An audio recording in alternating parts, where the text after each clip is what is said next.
E aí, gente, tô de volta. No vídeo de hoje eu vim fazer o relato do primeiro e do segundo trimestre da minha gestação, né, do Josh, lindo, maravilhoso, que está aqui no forninho.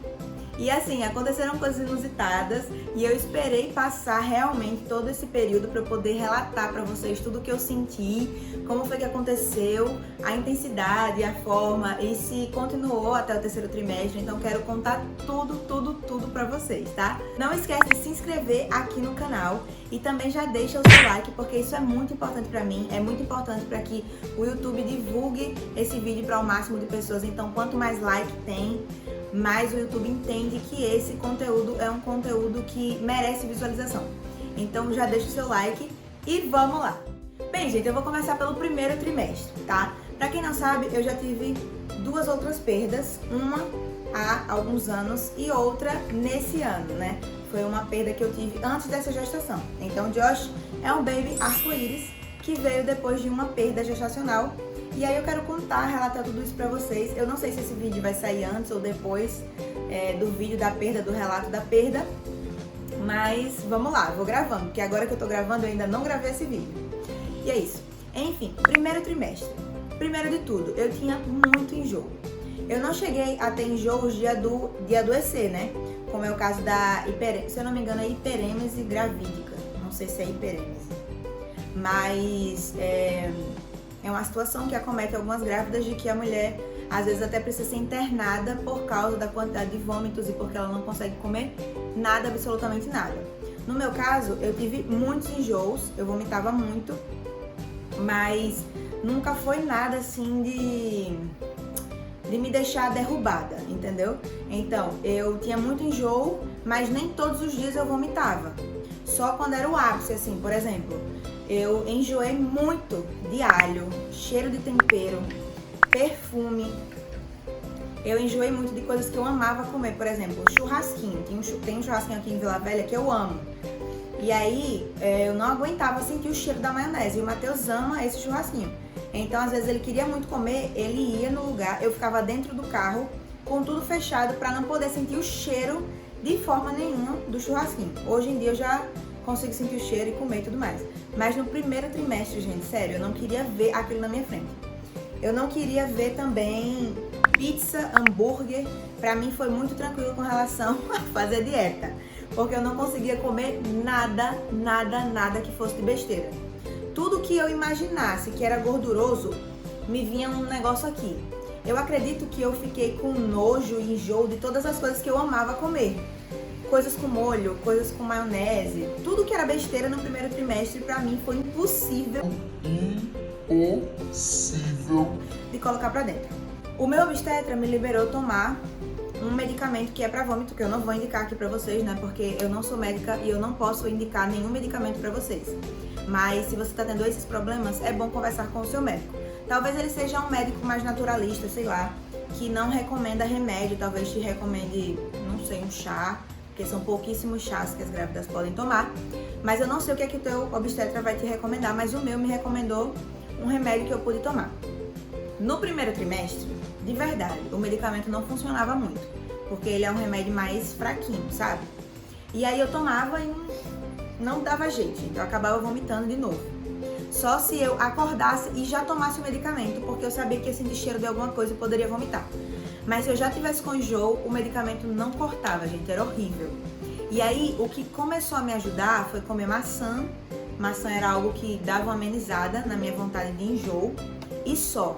Então, na época do enjoo, eu conseguia de boa comer fruta. Eu comia muito feijão, arroz e carne, feijão, arroz e frango, um pãozinho com ovo, uma tapioca. Eu comi muita tapioca no primeiro trimestre. Então, assim, pra mim foi a pior fase, sabe? Porque eu não me sentia cansada pelo peso do bebê, porque não tinha nada ainda direito, né? O bebezinho tava lá, piquititito, tamanho de um negocinho de nada, então não pesava. Mas eu me sentia cansada demais, porque eu sentia enjoo e vontade de vomitar o tempo todo. E aí do nada também me dava azia, sabe? Do nada. E ficava com um pouco de refluxo. Mas o primeiro trimestre pra mim, a parte mais difícil foi essa. Fora isso, mais nada. A questão sexual com o maridão só ficou difícil por causa do enjoo. mas dava vontade, entendeu? Não sei se vocês perderam a vontade de ter relações sexuais, mas no meu caso eu tinha vontade, mas o enjoo, só de pensar em fazer o movimento lá do balacobaco, o negócio já, o enjoo vinha, aí me dava vontade de chorar, porque eu não queria estar sendo enjoo. Então, o meu primeiro trimestre foi resumido a enjoo. Enjoo, enjoo, enjoo. No segundo trimestre, gente, foi o trimestre que eu me sentia a Mulher Maravilha, a mulher mais linda do mundo. Eu me olhava no espelho, eu poderia estar parecendo um gambá. Eu dizia bem assim, caraca, que gata. Você tá linda, minha filha. Linda, linda, linda, linda. Gente, sério, eu tava nojenta. Perdi totalmente a humildade no segundo trimestre. Eu tava me achando maravilhosa, perfeita, não tinha um defeito.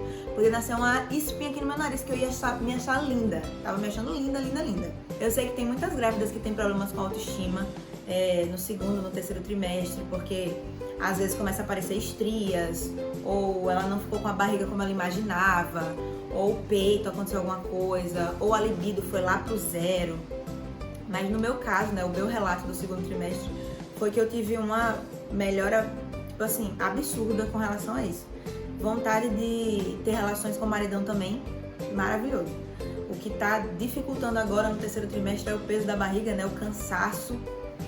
Então, só de pensar em fazer alguma coisa, o preparo tem que ser, entendeu? O maridão tem que ter um trabalhinho maior, assim, pra preparar, sabe, o terreno. Mas no segundo Mas no segundo trimestre não precisava preparar terreno nenhum, já tava lá pra fazer tudo, entendeu? Aí, gente, perfeito. Coisas chatas que aconteceram no segundo trimestre que começaram, coceira no peito. Gente, muita coceira no peito. E dizem que você não pode ficar coçando porque senão abre estria. Eu não sei se isso é verdade, se isso é mito, mas eu preferi não arriscar. E mesmo assim ainda apareceram algumas estrias bem fininhas aqui nessa parte de baixo do meu peito. Tô até pensando em fazer um tour pelo meu corpo, de uma forma que não fique tanto exposto, mas eu quero mostrar pra vocês algumas coisas que aconteceram com o meu corpo, né? Não foi nada de absurdo, gente, mas aconteceu. Muita coceira, gente, muita coceira, muita coceira. Até que o Matheus falou pra mim, amor, compra talco. A gente tava no supermercado, ele falou, amor, compra talco. Aí eu pensei, eu achei um absurdo, né? Porque eu tava usando um monte de produto caro pra o corpo, pra, né, hidratação de grávida, não sei o que. Aí ele me fala pra comprar talco de 15 reais, eu achei um absurdo. Aí eu disse, mas eu vou levar só pra mostrar pra ele que não passa coceira. Gente, foi a melhor coisa que eu fiz na minha gravidez contra a coceira, foi comprar talco. Tanto que, isso aqui, tudo branco. Aqui por dentro tá tudo branco, porque eu passo talco toda vez que eu passo sutiã. Toda vez que eu uso sutiã, eu coloco talco. Ou vestido, ou qualquer coisa. Se eu for sem sutiã, eu coloco talco. Se eu tiver com sutiã, eu coloco talco. Aqui no meio das pernas também, no segundo trimestre, a minha perna começou a engrossar mais. E aí no meio das pernas, eu ficava cheia de assadura. E aí eu passava hidratante, fazia um monte de coisa, também não resolvia. Quando eu comecei a usar talco, acabou a assadura, gente. Porque parou de ficar roçando uma perna na outra com suor e alergia a suor e tudo mais. E ficou sequinho, entendeu? Então agora mesmo, se eu tivesse aqui sem talco, eu já ia estar desesperada me coçando. Outra coisa que eu senti muito e que eu achava muito estranho, eu achava que ia perder o bebê, eram dores pélvicas, nesse ossinho aqui do lado. Não sei explicar, gente, a coisa, né? Não sei explicar. Mas eram dores pélvicas e na lombar. E o meu obstetra falou, o médico também da ultrassonografia falou que isso acontece devido a ser a minha primeira gravidez, né? A gravidez que realmente vingou e que a minha barriga estava crescendo. E o aumento do útero, os músculos se esticando, sabe? Para acomodar o bebê, para reorganizar os órgãos, né? Tudo aqui dentro. Então tava tudo se esticando. Agora no terceiro trimestre essa dor sumiu. Na verdade, no segundo trimestre eu tive essa dor por uns 15 dias. Eu não lembro bem a semana que eu tava, gente. Não tenho como dizer pra vocês a semana. Eu não sei se eu tava com 17, 18. Eu não lembro. Foi mais ou menos nessa faixa aí de época. E aí, gente, eu ficava com dor de ter que ficar deitada mesmo, assim. Eu ficava deitada, colocava a perna pra cima. Quando eu ia dormir, se eu virasse de lado, dava dor. Se eu ficasse de frente, dava dor. No outro lado, doía de todo jeito. E aí foi uma época que o maridão sofreu porque adeus fazer coisas, né? Eu não queria de jeito nenhum fazer nada porque eu sentia dor. E aí talvez você esteja aí do lado daí, desesperada sentindo dor e não sabe o que é. Claro que você tem que ir no obstetra. Mas talvez a dor seja realmente dessa questão do esticamento dos músculos, do aumento do útero, do aumento do peso. E com 15 dias essa dor sumiu. Inclusive eu fiz uma ultrassom de emergência achando que eu poderia ter algum problema. Pra vocês terem uma ideia da loucura da pessoa. Porque é tudo novo, né? A barriga tá lá crescendo, Eu nunca conhecia essas dores, gente. Não sabia de nada dessas dores. Então assim, esse foi mais um ponto do segundo trimestre que aconteceu, que foi inusitado, mas que sumiu depois de uns 15, 20 dias. Outra coisa que aconteceu no segundo trimestre, que continua no terceiro, que inclusive eu falei sobre isso no outro vídeo, é que a pepeca começa a ficar molhada, você se sente mais molhada. Deixando claro aqui que corrimento esverdeado, amarelado, acinzentado, com odor, coceira, não é normal. Corre pro obstetra, fala pra ele isso, porque você pode estar com um fungo, bactéria, com alguma DST, não sei, né? Não sou médica, mas eu sei que não é normal.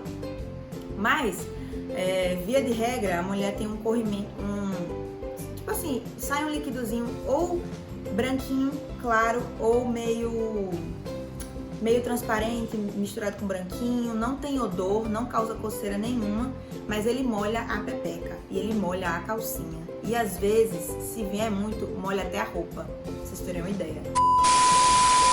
O meu relato do terceiro trimestre eu já coloquei aqui pra vocês, tá aqui, ó, no meu box de informações, você vai lá e clica, porque eu coloquei primeiro porque eu já tô no terceiro trimestre, né? E esse aqui é só uma sequência pra colocar vocês por dentro de toda a minha gestação. Esse foi o vídeo de hoje, não esquece de novo de deixar o like, tá? Por favor, isso é muito importante pra mim, por favor. E é isso, gente, até o próximo vídeo, tchau!